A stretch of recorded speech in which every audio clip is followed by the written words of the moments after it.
Lakey, Jimmy Lakey in the morning makes me feel alive.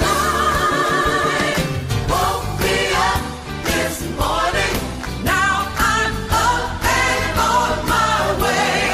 Oh, oh, oh, yeah, what a great way to start your day, the Lakey way. Well, there I am, right there on the camera, right there on the screen. Welcome to the program, everybody. It is a Tuesday edition of the show, the 16th day of September, year of our Lord, 2025. Glad to have you here.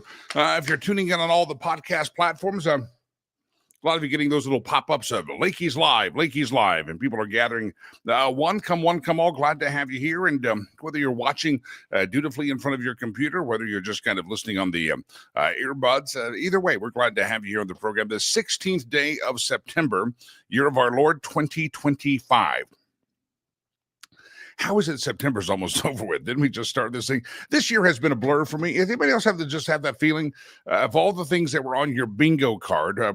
For the year, Charlie Kirk being assassinated is not one of them, but the other one that's not on my bingo card is it would go so quickly. I mean, I started off the year in Africa, and just one thing after the other, boom, boom, boom, and all of a sudden we're in September, and I just hardly believe it. Anyway, did we have summer? Was there a summer? Okay, I was just making sure we actually had a summer. All right, good morning, everybody. I just read the date, September 16th, and I said, wow, I can't believe that. All right, great to have you here. By the way, my birthday's coming up in a couple of months. Just throw that out there, Delilah. My birthday's coming up in a couple of months, Delilah. You don't pretend you don't hear me. All right, breaking news this morning. Breaking news. By the way, good morning to everybody. I know you're all saying good morning from around America, and we appreciate that. Wherever you're at, whether you're on the Facebook, the YouTubes, the Twitter, the Rumble, wherever, we get to see all of those comments come into the screen. And producer Chad and his trusty crew of elves, they make sure they pop up on the screen appropriately. So, he's got a trusty team of little dwarfs and elves, or whatever we call them. Or we can't call them midgets. Can I call them? I don't know what we call them. Whatever those people are that work with producer Chad. He's got a trusty crew back there. All right, seriously, breaking news. Robert Redford passed away overnight. We wake up to the news that Robert Redford has died at the age of 89 years of age. Anybody remember your favorite Robert Redford movie? Your favorite Robert Redford moment in a movie? Robert Redford has now departed the bonds of this earth and headed off into the wild blue yonder to face eternity, as all of us will one day. Robert Redford passed away this morning at his home at Sundance in the mountains of Utah. It was the place he loved, surrounded by those he loved, according to his representative at Fox News Digital. The family requests privacy and say he will be greatly missed.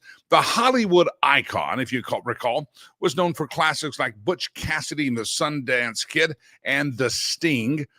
During his illustrious career that spanned 5 decades, Robert Redford became an Oscar-winning director as well as an activist.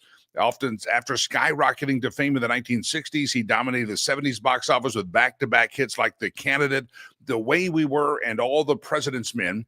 He capped off the decade of the 70s by winning an Oscar for the Best Director in 1980 for a movie called Ordinary People. Behind the camera, Robert Redford was elevated to independent film. He took on many roles. He built the Sundance Film Festival from ground up. And what began as a training ground for undiscovered filmmakers in the Park City, Utah area, Robert Redford initially planned to open a ski resort, quickly transformed into the most important independent film festival in the world. By the way, Sundance has relocated, I believe, most of its work starting this year to Colorado. So anyway, Robert Redford has passed away. By 2025, the festival had grown so long, the organizers said it could no longer have to relocate outside of Park City. And Redford's acting career, including roles with Jane Fonda, Meryl Streep, Tom Cruise, Paul Newman, etc. Redford pulled back from acting in the 80s and 90s, focused on building the independent film scene. He acted opposite of Meryl Streep in 1985 in a drama called Out of Africa. And nearly 30 years later, he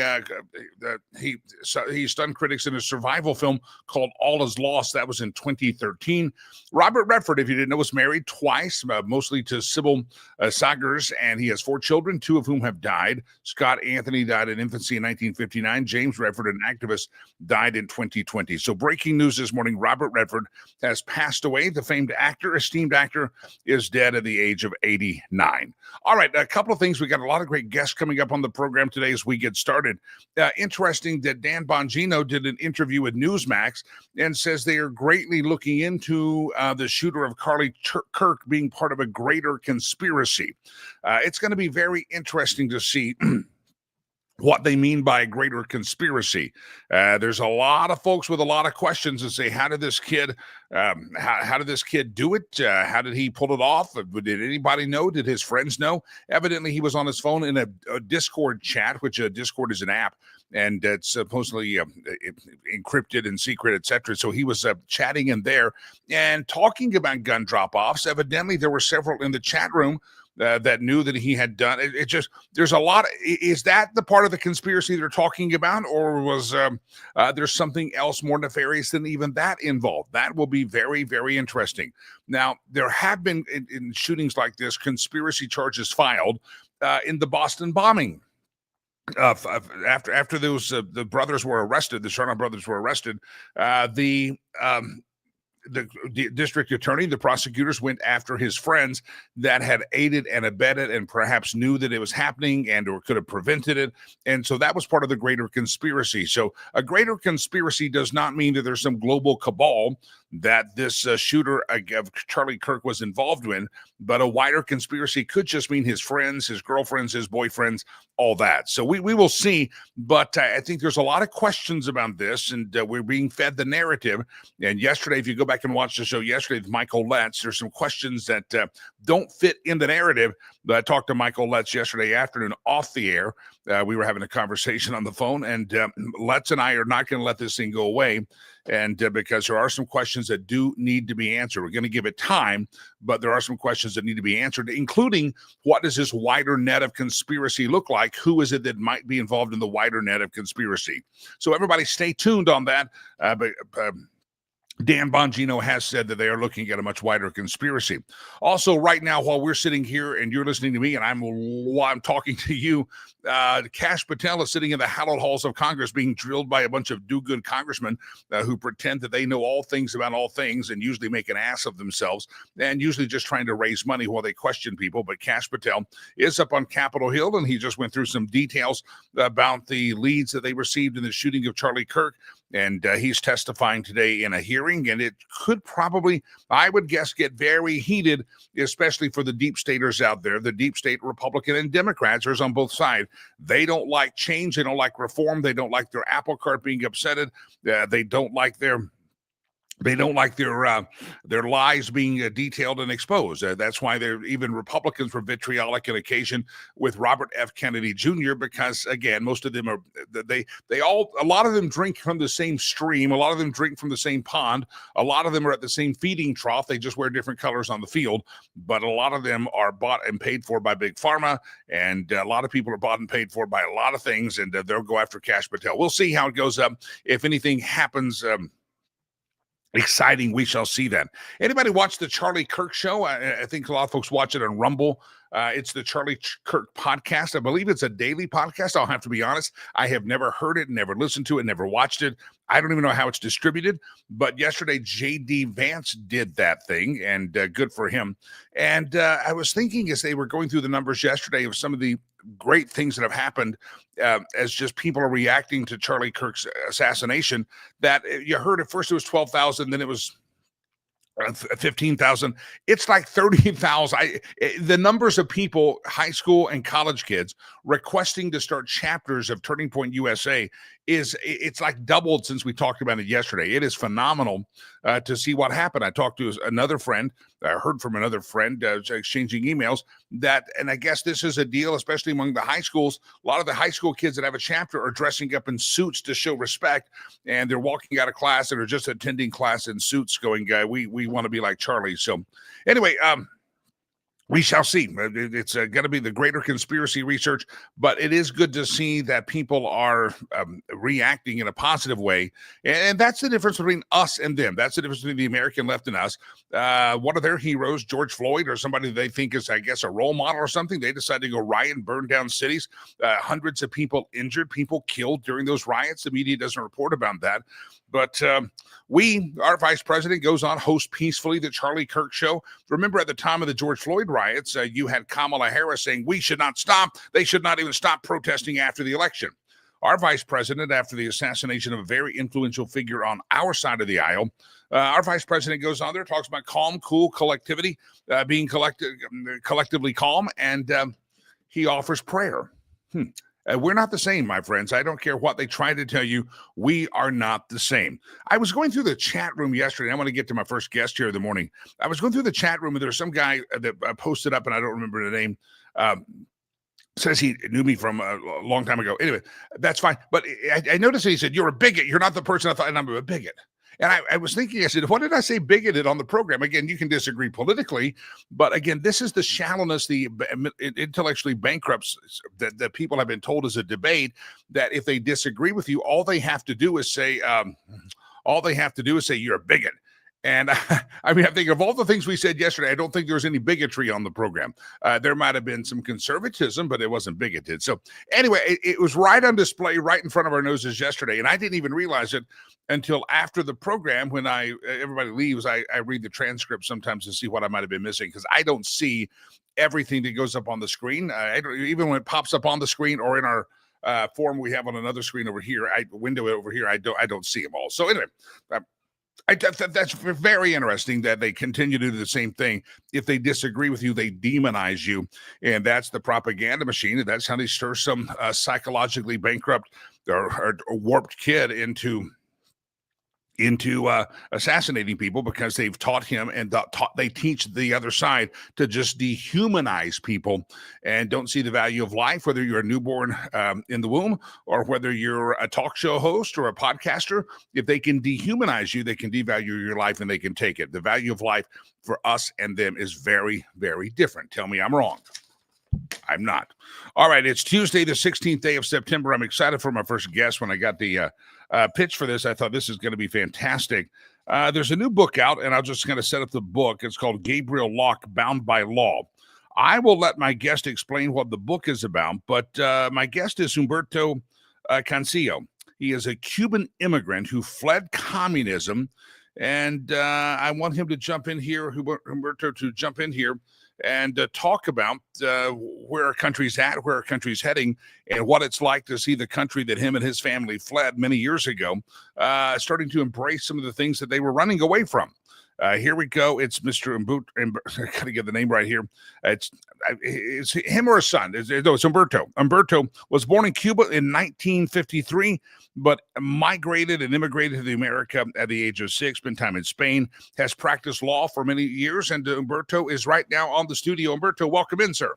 Good morning. Thank you for having me, Jimmy. I appreciate it. Pleasure to have you here. First of all, I will just talk about the book. Sometimes the book gets put at the very end, and talk about the book. Then I want to get your perspective on other things. Well, it started out that my son and I had spent very little time together for a few years. He was living in North Carolina. I was living in Florida. And so we decided that we were going to do something together, and I proposed that we write. And so we began to write, and he came back a couple of days later and said, look, I'm not interested in writing, and what we started to write. And I said, well, what would you like to write? He said, well, you've had some interesting cases in your career. Why don't we write about those? And that's how the book arrived. We decided to place it in the 1980s of Miami because, funnily enough, Miami became Florida and Florida became the country. Most people don't know, but in they remember it, but the Mariel boat lift brought 125,000 Cubans in the space of 60 days into South Florida. At the time, South Florida had 3 million people.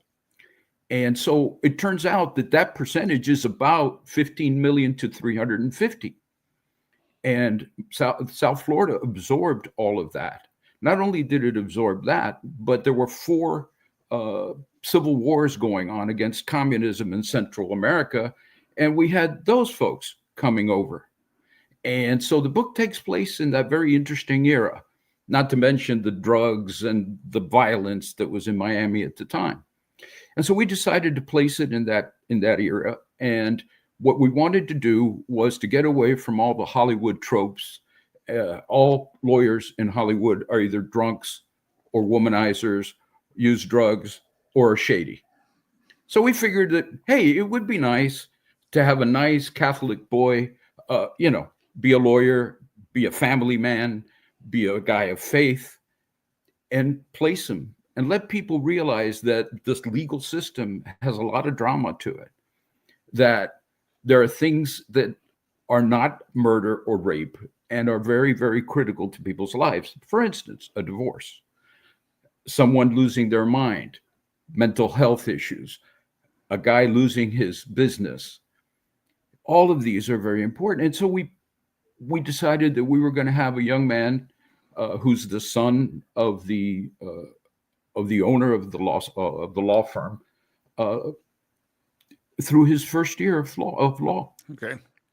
And that's basically what the book's about. And it multi-layered. It wants to invite the reader in and have them understand what our legal system is about. The name of the book on the cover will say D&H. D&H stands for Humberto Cancio, who's here. David is his son.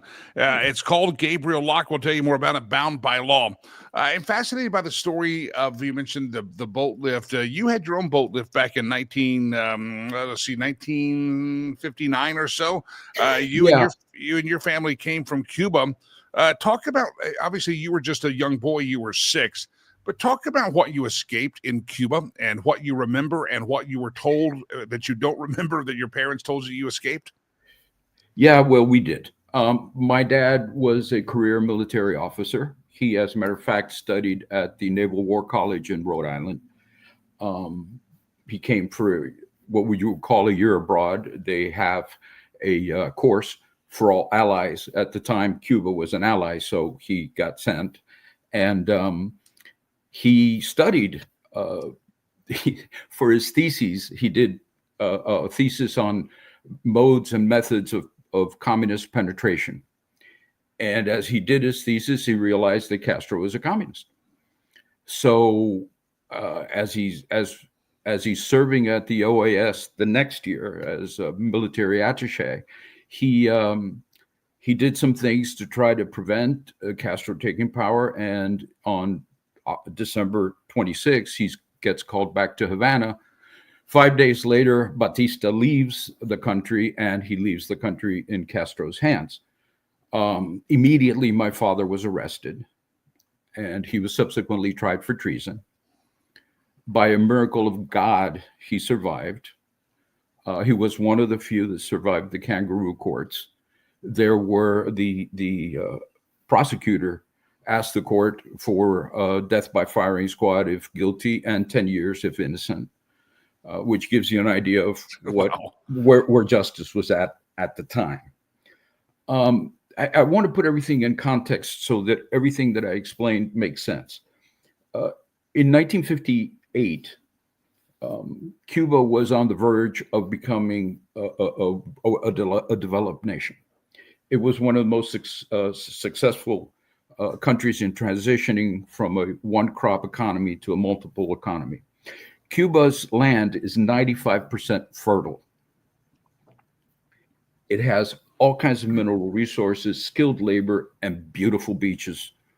Havana was one of the hottest destinations in the world at the time, and it was just flourishing.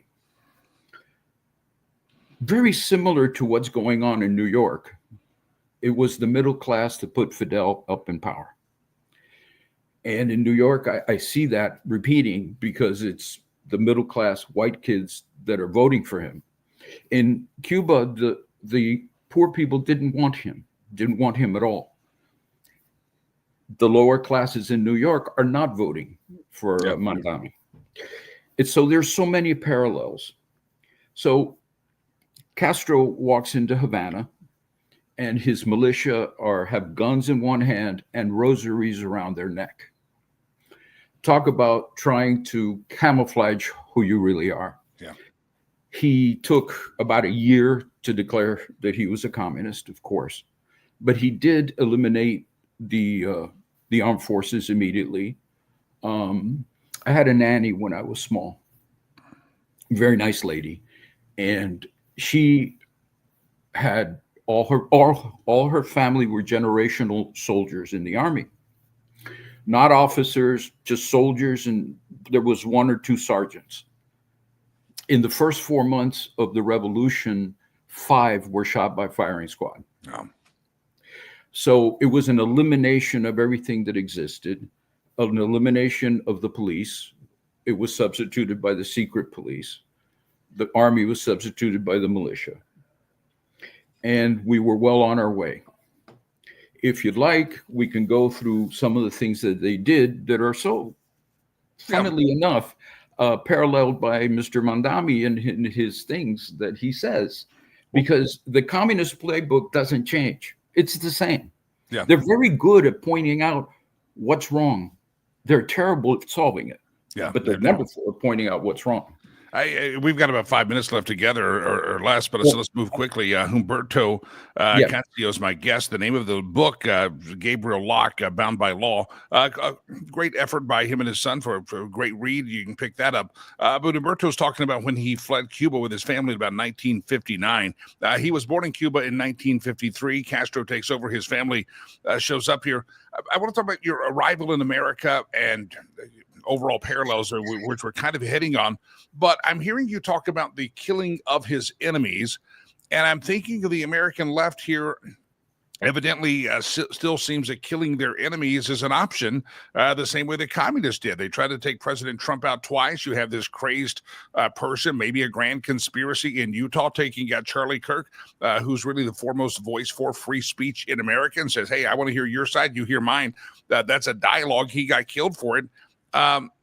Talk about are you having flashbacks to what used to happen or what your parents told you about in Cuba? A lot. I was a Democrat. I was a Democrat for 40 years of my life. I started breaking with the party when President Clinton pushed NAFTA. I couldn't imagine a Democratic president pushing NAFTA and exporting jobs, but he did. And the party has continuously moved left and left. The whole purpose is power and control. They basically have no solutions. The same as Castro, same issues, 70 years later, different country, affordability of housing, unfair wealth distribution. They did it all. They took away houses from people. In Cuba, there is very little private property. Basically, the house you live in really belongs to the government, but they let you live in it, and you have the equivalent of a lifetime lease. You sometimes, people can inherit it, but basically there's no private property at all. Everything belongs to the government. Food is rationed every day. You have to spend hours in line to get food. And when you get there, there may not be any. So you have a huge black market. People are encouraged to steal to survive, so that the government can pick you up at any time and accuse you of stealing and put you in jail if you get rowdy. It is just an amazing system of suppression. And I see the roots of it in our country from certain quarters. I'm not going to say it's the complete left, but the far left. And I also see the use of people who don't know any better and can't think through things being used as pawns, exactly as they were in Cuba. I It's see. it's amazing how ignorant people are. I was watching, I think it was the Jesse Waters show on Fox, and he sends Johnny out on the streets and they were all showing up at somewhere about, I think, a Mamdani rally in New York City. And he said, "Tell me one place socialism has worked." And this looks like a very fine, upstanding couple, well dressed, well presented. And the lady and the man said, Johnny on the street said, "Tell me one place socialism and communism worked." They said, "Cuba." And I about spit my Diet Coke out of my mouth and said, "This woman is an ignorant. Communism has destroyed Cuba. It's destroyed every civilization that it's touched." To a person like that says that communism has worked in Cuba, I don't know if there's any help for that person, but maybe you could try. Well, the funny thing is that what they do is that tourists don't see Cuba. They're limited to very, very exclusive hotels and areas, and so they don't see it. For instance, when celebrities go to Cuba, they don't stay at regular hotels. They're actually put into these houses that the well-off had in Cuba in the 50s and the 40s. They keep them very well. The rest of the country's falling apart, but those houses are kept very well, and they get brought all kinds of food while people eating dirt. And that's what they do. So they are very conscious of what the foreign press will write, of what celebrities will say. And that's why people have the impression that it's great in Cuba, but it's the second poorest country in the hemisphere. Wow. And so it's really all a dupe. It's a con job. And I see the markings of a con job in Mr. Mondani's words, in his actions, in what he promises. He promises a foreign policy. Since when does a city have a foreign policy? Yeah. He's going to arrest Netanyahu. Let me ask you real quick. Obviously, sometimes things get lost from generation. You were 6 when you came to this country. I'm sure you've instilled those values into your son. But watching all those around your family, your kids, your grandkids, not have an understanding of what happened in Cuba and why your family ended up in the United States, what do you do to make sure that they don't also lose that heritage and lose that memory of communism and socialism and what happened in Cuba? Because they're not. You're the only one going to back up that message. They're not going to get in the schools. Well, you educate them. You educate them, and you say, look, things repeat themselves. And the way they did it in Cuba was this way, and the way they're doing it here is adopted for the United States. But it's still the same playbook. Yeah. It's all about power. There's an old saying in Spanish that says, "He who deals the cards and deals the cards well keeps the best cards for himself." And that's what communism is all about. They keep the best cards for themselves. The people are starving. Their kids go buy the latest fashions in Paris. The people can't go anywhere, but their kids have nightclubs and everything all over Havana, which they can enjoy. The people are starving, but they drive Lamborghinis and other upscale cars. Wow. It's all about keeping the cards, and that's what they do. Yeah. And Mr. Mondani, well, after he ruins New York, and people have to give up their properties with fixed rents like they did in the 70s, who's going to come and buy all those buildings when they're abandoned? Yeah. I don't know. Let's find out. That would be very interesting. Humberto Cancillo Jr. is my guest. The name of the book that he and his son have written, it's a great tale of a lawyer in the place in the 80s, tale of a guy, his first year of law practice, and Humberto is a lawyer himself. It's called Gabriel Locke, Bound by Law. Humberto, I appreciate the conversation. It sounds like an enjoyable book. I just got the information yesterday. I'm glad you were able to hop on. Love to have you back on and to continue to talk about unfortunately, the resurgence of communists right here in America. We'll get you back on. Thank you so much for having me. I appreciate it very much. Humberto Cancillo Jr., my guest. The name of the book, Gabriel Locke, Bound by Law. You can also find his son David, or both of them, David and Humberto, on Instagram as well. I'll do that. I'll follow and do that. Obnoxious Scott says the book has been ordered. Good for you. Always fascinating to hear somebody that's actually lived through the hell of communism, and their take is different than somebody like an Alexandria Ocasio-Cortez. All right, there's our Loa jumping up and down, screaming, "Ooh, it's Carno Tuesday." Yes, it is Carno Tuesday. Don't you forget it, Arloa. Don't you forget it. Hey, before we go to Laura Carno, and Arloa faints like the Beatles have arrived. Before we do that, let me remind you, this program also is on all the podcast platforms.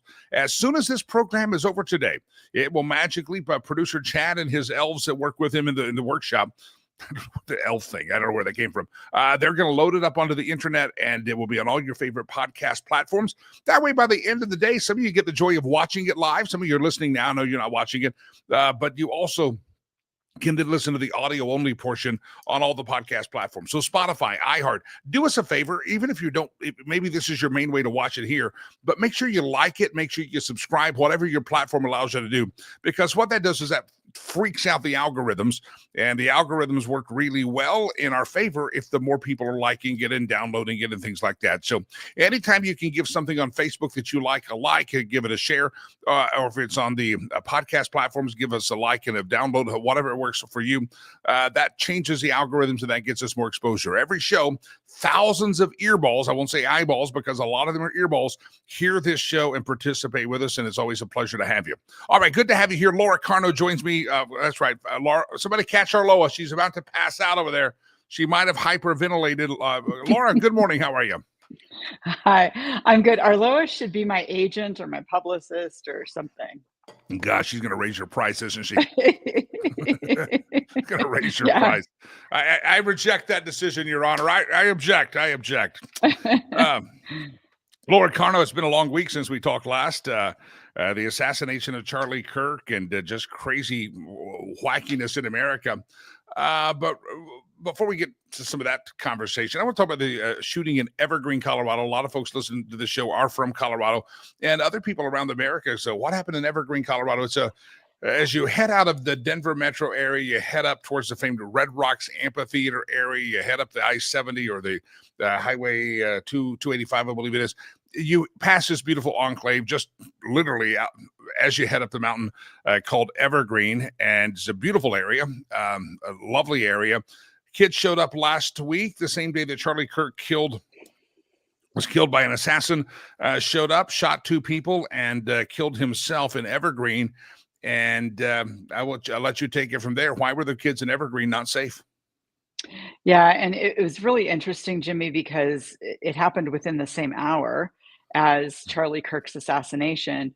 And it usually, if there's a school shooting, it is all over the national news and all that stuff. But, obviously there was, the assassination was much bigger national news. So it kind of got pushed to the bottom. But obviously we in Colorado have covered that and followed it. And what's interesting, before I get to some of the interesting details, or the sad details, I should say, is I think that parents in Colorado are combining their outrage for the two events that happened at the same time, because here are young people who have been somehow radicalized by some sort of ideology, maybe the same, maybe not the same. We don't know a lot here yet.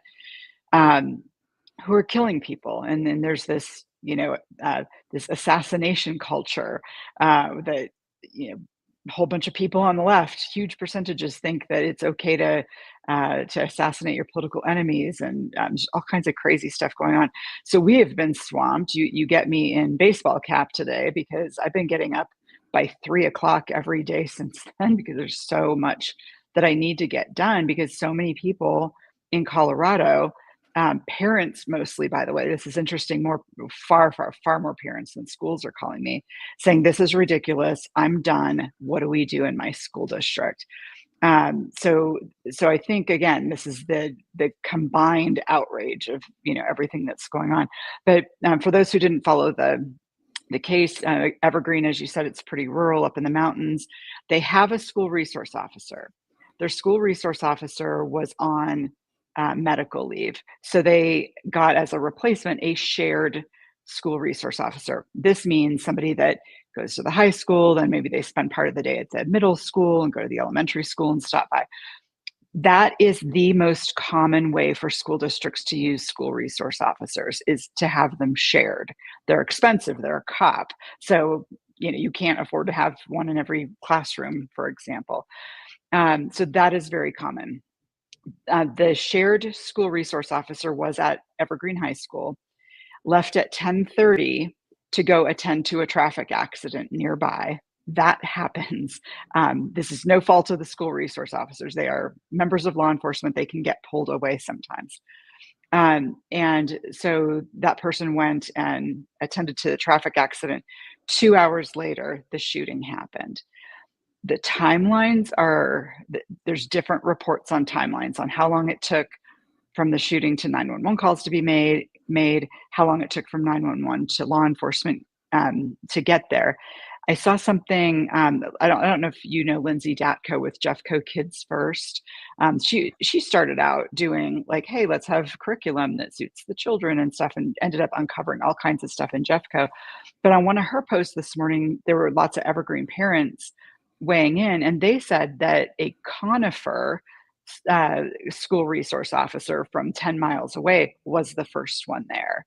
And so there's just a lot of interesting information out there that, we just I don't think we know all of the detail yet for sure. But what we do know is that everybody knows when the school resource officer leaves, because he or she has a law enforcement uniform. They drive a law enforcement marked vehicle. Everybody knows when they leave, including the killer. What do we do to fill that gap? Obviously, you know what my answer is. You have to have additional armed staff on campus that are concealed carry, and nobody knows who they are. Yeah. You have some districts and some schools that are very participatory with you, and you've had others that, Laura, who? We don't know her. Don't answer that phone call, I'm sure. Talk about the overall safety of Jefferson County. Was that is that a district that's been on your radar screen? Is that something that I heard that parents have been complaining about the lack of resource officers to the Jeffco schools? What was your perception of Jeffco schools, Jefferson County schools, before this happened? Yeah, I don't just show up and tell people what they should do at the school. I will go anywhere I'm invited and wanted. Jefferson County is one of those districts. I've talked to enough parents there who have gone to enough school board meetings where they have brought this up. And I would describe Jefferson County as fairly hostile to the idea of allowing any armed staff on campus. But I'll tell you what, this has awakened a bear in Jefferson County, and my sense is that the next school board meeting is going to be pretty busy, and there are going to be a lot of people talking about security. And a lot of people just, back to the SRO thing, Jimmy, a lot of people say we need an SRO in every school, and Jefferson County needs to pony up the money and do it. That I don't have any issue with that. I love school resource officers. They do so much more than, protect against a school shooting. They help kids develop good relationships with law enforcement. There's all kinds of other crimes that could happen on campus, like theft of a backpack or something like that. And you've got somebody there. Great. SROs are great. And they will never be everywhere. In Arapahoe High School shooting, the SRO was across the campus. And you know who knew that? The killer.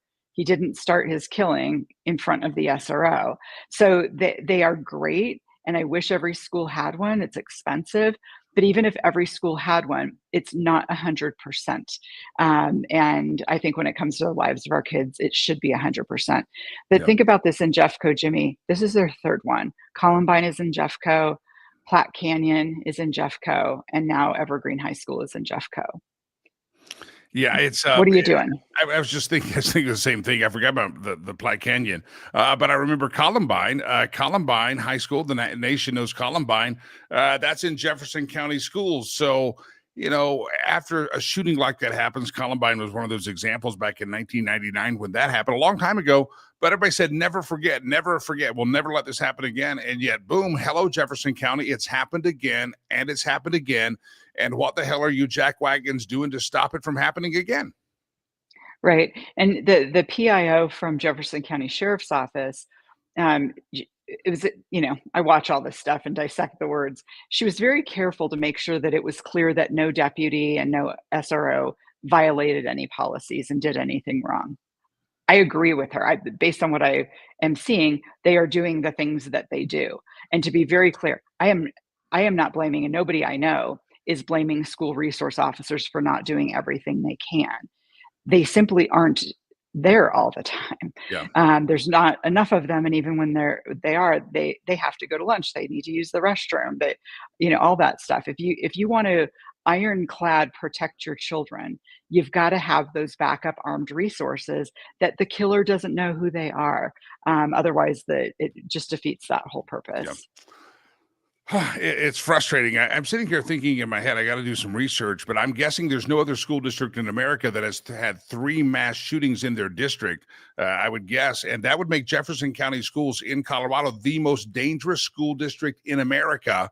And I don't know if they want to be known as that, but I think they have no choice. The most dangerous school district in America. If you're watching on the streamcast, listening on the podcast, if you got a kid in Jeffco schools, 3 mass shootings at high schools, maybe you want to think of homeschooling or relocating, because you can coin it the most dangerous, most likely district in America to have a mass school shooting is Jefferson County.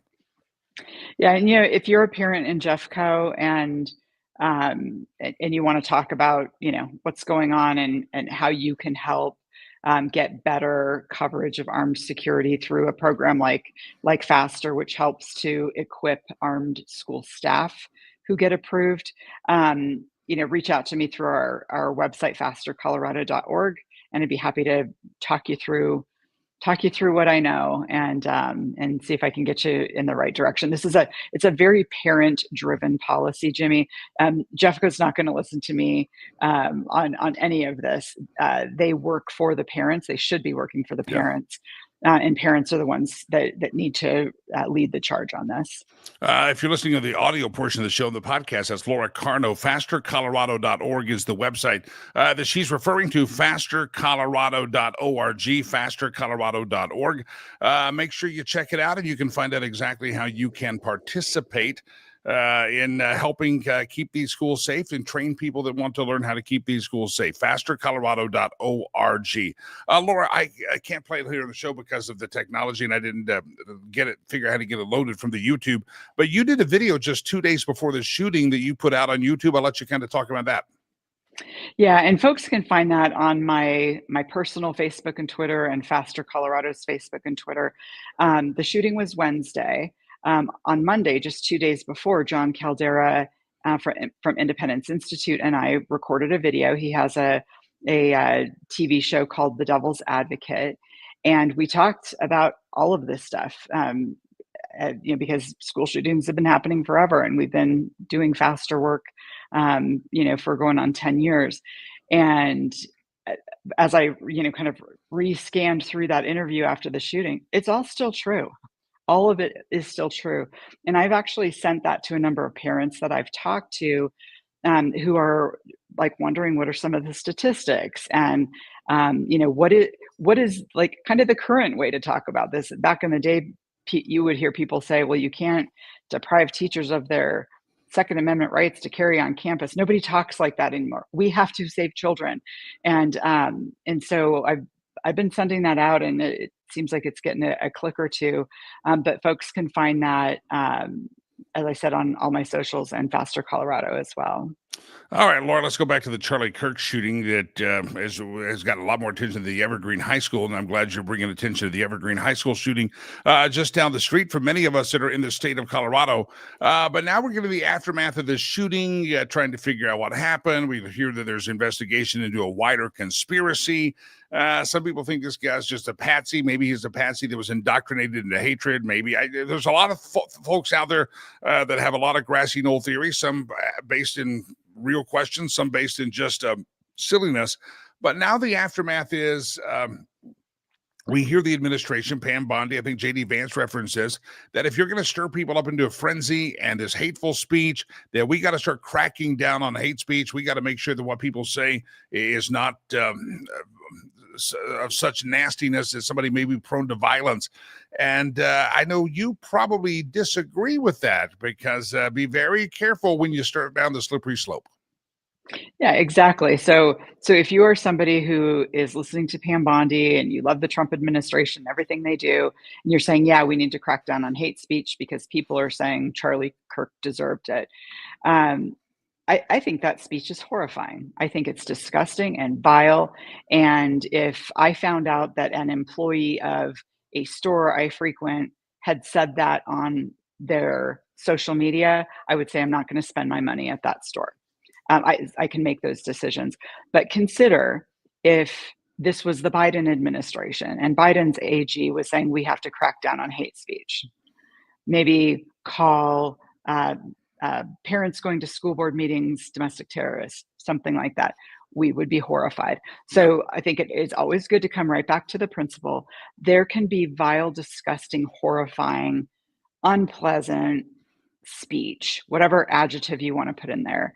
The First Amendment was not made for speech about, rainbows and unicorns. It was made for controversial political speech. And this is what that is. The answer, my opinion has always been, Jimmy, the antidote for speech you don't like is more speech. Yeah. Where Charlie Kirk, and I didn't agree with every single thing he said, but he gave people the opportunity to say, hey, bring me more speech. Let's have a conversation about this. And that is the proper answer, not, I don't like your speech, so I'm going to kill you. That's never the answer. I think most people of civilized intelligence could say that there's a lot of hate speech out there, and Donald Trump's been spoken with hate speech and intellectually bankrupt, but we can call a lot of names. But you got to remember, Laura, we've shows like this, and you've been on my show, and you've done shows and been around. It's been called hate speech forever, and I'm just simply, hey, I love the exchange of ideas. Everybody's welcome to have an opinion. But what the left comes back to me, you're a bigot. You're a bigot. I'm like, you can call me a lot of things, but bigot and racist probably not one of them. But Right. The point is that if we've got to be careful to want to describe. We've got to be careful to want to describe what they say is hate speech, because they've been saying what we have is hate speech and tried to cancel us for a decade. Yeah, exactly. And I've been in the political arena for quite a while. I have a file called Hater McHatington, and I print out all my hate mail, and it goes in there. Just it's good to keep documentation in case there becomes a trend that I need to share with law enforcement. In 2014, I actually did get a criminal conviction on somebody who threatened my safety. And we did get a criminal conviction, and because I, kept documentation and so forth. It's out there. There are people who, on the so-called peaceful left against us, us gun owners who are very violent in their minds, and all the death threats came my way from the peaceful left. This was during the recalls back in 2013. It was a very interesting time. But there's some, it's like a permission culture that almost says, okay, let's celebrate this. Let's allow this. And that's just never going to be okay. Yeah. The voice of Laura Carno, fastercolorado.org. Laura, Ray put up on YouTube, I think Ray's in Oregon or he's out of state, asking if there's organizations like Faster in other states, since we're with the stream and the podcast hitting all sorts of other states. Faster Colorado, of course, is Colorado-centric. What about other states? Yeah, there are 34 states that have some lawful process to be able to arm staff. Not all of them take advantage of it, some more than others. I'll have to check, Ray. I've had somebody from Oregon come here to Colorado to take our training because they didn't have anything like it in Oregon, but that was also a private school. So I don't know what their public school laws are, but if you want to shoot me a note through the website, I'll look that up and get you a link that describes what the law is there. fastercolorado.org, fastercolorado.org. Laura Carno is my guest. Laura, I've got to tell you, we've missed him for a long time. Oliver's been missing, and he's just posted up. He's back from, I don't know, the hospital or the witness protection or something. It says, Laura just keeps getting hotter and smarter.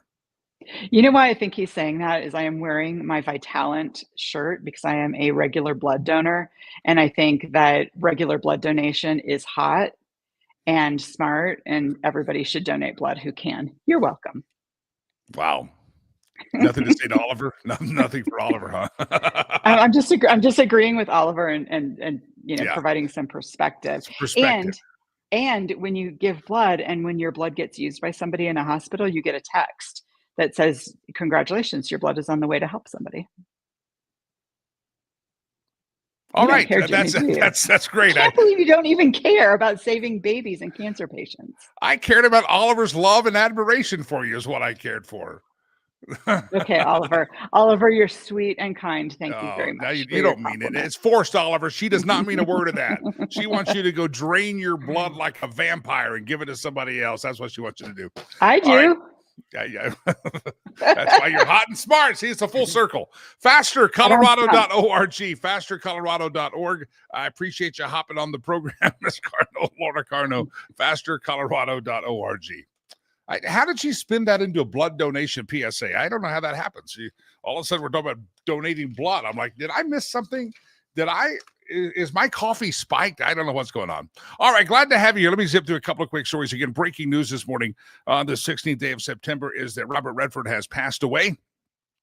Dan Bongino says they're looking into a wider conspiracy in the death of and assassination of Charlie Kirk. We'll follow that. One story we haven't gotten to, and I guess we'll get to it, is that excerpts are coming out about Kamala's book. And Kamala, this was last week, but everything's kind of a blur with the assassination of Charlie. That Kamala basically points fingers at Joe and said, Joe, it was really a mistake for him to run. We also last week, you recall, had the anniversary of September the 11th. And again, everything kind of became a blur after the assassination of Charlie Kirk. Well, 24 years later, there's a lot of people there still at Gitmo. And did you know there's never been any Gitmo trials? Those people have never held trial. Now, we're being told that maybe, just maybe, some people want to seek the death penalty and have a trial. But I do think that's a fair question, and I think that's a question that we should ask as a country, and I think the international community would be fine. If you're going to hold these people to Gitmo, why not put them on trial? Why are we keeping them there on Gitmo and not putting them on trial? I think it's an interesting question, and again, that's one I wanted to ask the week of September the 11th, and it's still on my show sheet, but everything else. But maybe you got an opinion on that, because that's still no Gitmo. 24 years later, heading towards 25, some of these people have been locked up at Club Gitmo, as Rush Limbaugh used to call it, and we've never had a trial. Remember, there's argument Obama wanted to bring them to New York City for trial, and that was stopped. Now they're down to no military tribunal, nothing. It's just these people are locked up. It seems like that doesn't seem necessarily right. Again, I'm just curious about that. We talked about this. Kash Patel got a new deputy from Missouri. That's not a news story. They made it a news story yesterday, but that's actually an old news story. That at the time they said that he's getting that deputy because to clean it up is going to take more than him and Bongino. So they brought in this other guy, and this other guy actually, we talked about this months ago, was actually considered to be a potential for a position in the Department of Justice, but his personality was a little different and low-key. Anyway, Kash Patel got a new deputy. The media yesterday tried to play that up. He's under fire. This is his replacement. And yet this came weeks ago. And the weeks ago, the explanation the media gave you in the narrative wasn't that Kash is under fire. It was that Bondi was under fire, and because of the Epstein files. So anyway, the media just spins a narrative, and you have one guy becoming a deputy assistant in the Department of Justice and the FBI. And 4 weeks ago, 5 weeks ago, 6 weeks ago, the media narrative was that Pam Bondi's under fire because of the handling of the Epstein case. And they're going to get this guy in who was second place to average job anyway. He'll already be there. They could do it there. So it's anyway, now they're saying it's all because of Kash Patel. This is the same story or same guy, and now they have two different narratives that the media is spinning up there. All right, what else do we have? Senator Mike Lee is sponsoring the Charlie Kirk Act. We'll talk about that tomorrow.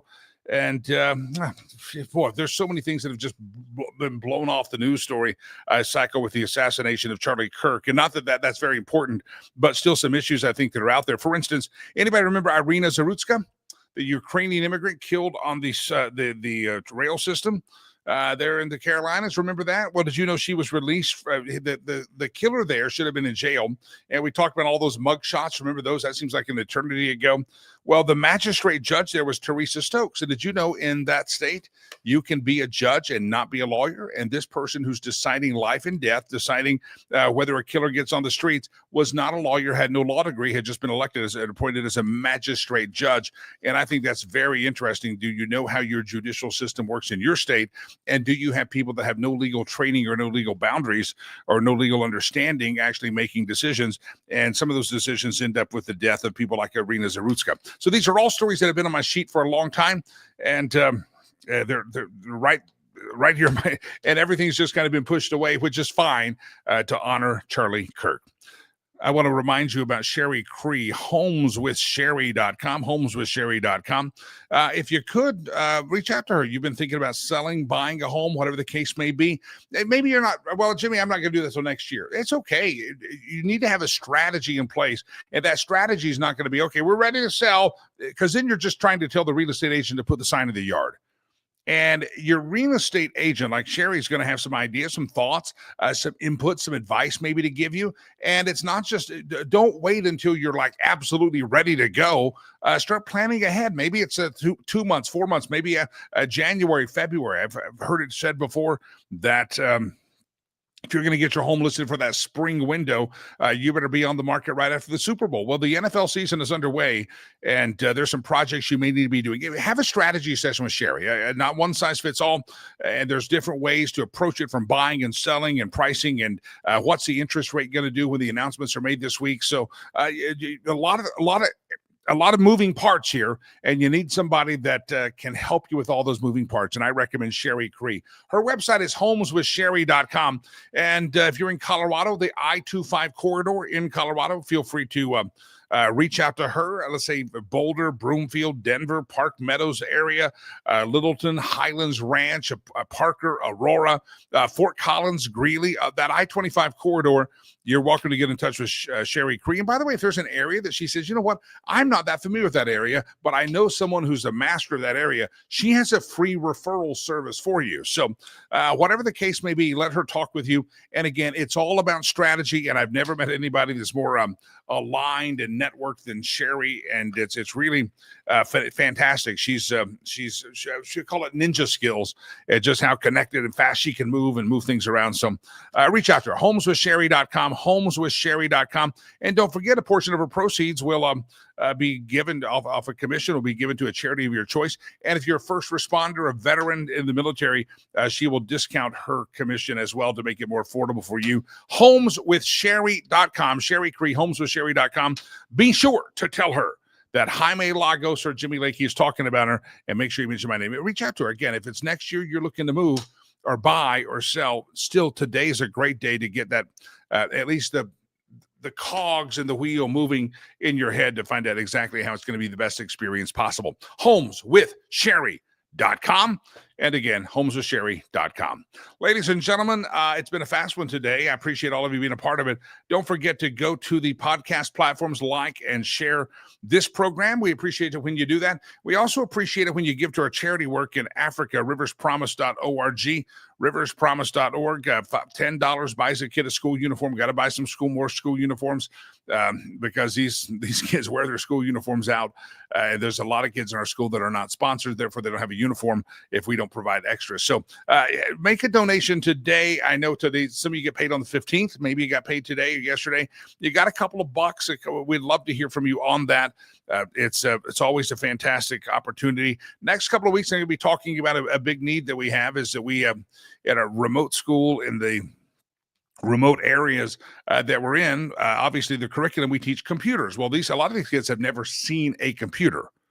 I mean, they're fascinated when I take a picture on my phone and they're like, how did I end up in your phone? That's how a lot of these kids are very remote like that. So they've never seen a computer, but to pass their national test, they have to have computer skills. Well, we have no computers in our school because we're just getting started.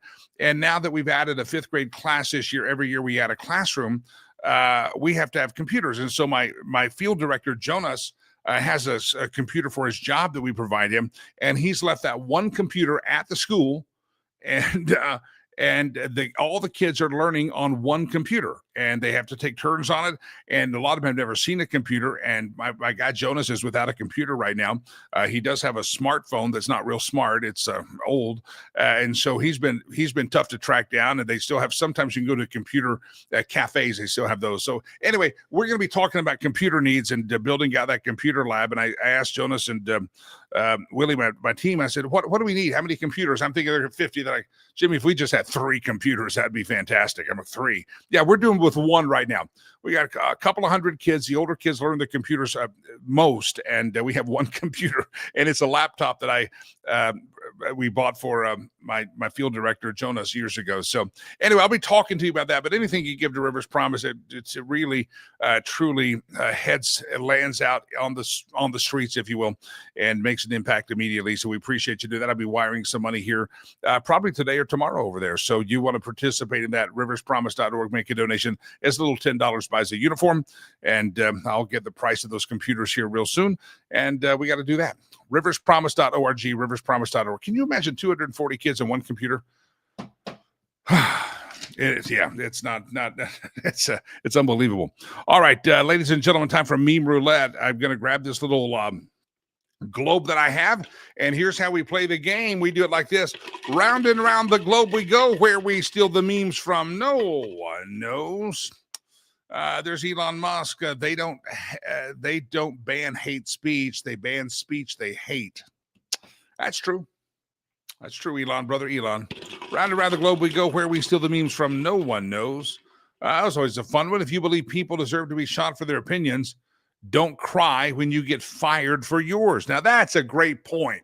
All these people, they deserve to be shot. Oh, you're fired. I'm going to cry. Well, I'm sorry. Let's say it again. If you believe people deserve to be shot for their opinions, then don't cry when you get fired for yours. Bingo. Round and round the globe we go, where we steal the memes from no one knows. The left right now, the shooter's not trans. The shooter's not trans. His boyfriend is. Yeah. It's not, well, look, it wasn't a trans. Look at us. We finally pulled off a shooting without a trans. Oh, crap. His boyfriend's a trans. Yeah, sorry. It's what it is. Round and round the globe we go, where we steal the memes from no one knows. Look at the photo. We're going to need a bigger mental institution. You know what? It is kind of interesting that, I mean, there were always kind of a counterculture growing up. You know, you had the punk rock crowd in the 80s and 90s, and the 90s were the grunge crowd, and they could kind of look fun, but they weren't like leading political parties. These were just college kids that might have a political opinion, but they were just youngsters out there doing their thing. Now you got the leaders in the face of the party out there that look crazy. And, you know, we've always had crazy looking people. People probably say, I look like crazy. Early photos of me, I probably look like Billy Idol. That's right. That's what I've heard. So you look like Billy Idol in that photo. But I wasn't leading a political party like that. So, yeah, we're going to need a bigger institution. Yes, we are. Round and round the globe we go, where we steal the memes from no one knows. Here we go. Ladies and gentlemen, with that silence on the screen, we have milked the meme machine dry, which means that wraps up our program today. I see Ray says he's going to message Laura Carno and find out. She'll do some research. And Arloa is still fainting. She's picked herself up from her first fainting spell, and now she's back up complimenting Laura Carno. Laura's great. She's so quick on her feet. Never said that about me, did you, Arloa? Not a dang thing like that. I'm not quick on my feet. I'm slow as a box of rocks. Arloa, somebody catch her. She's going to go down. And catch Oliver, too. I'm telling you, she's like, Laura Carno's like a political version of Elvis. She got people fainting and falling. Oliver's screaming. Oliver's taking off his Depends and waving him in the... Sorry, Arlo. Yeah. Yeah. Delilah, you like Laura Carno? Because, listen, if Delilah likes Laura Carno, Delilah will take her bra off and throw it anywhere, so I don't know. She's like Elvis. Laura Carno's like Elvis now. Ladies and gentlemen, I got to go. Donate, riverspromise.org. God bless you. God bless America. I am Jimmy Lakey. Peace be unto you. I'm out of here. That sounded very biblical, didn't it?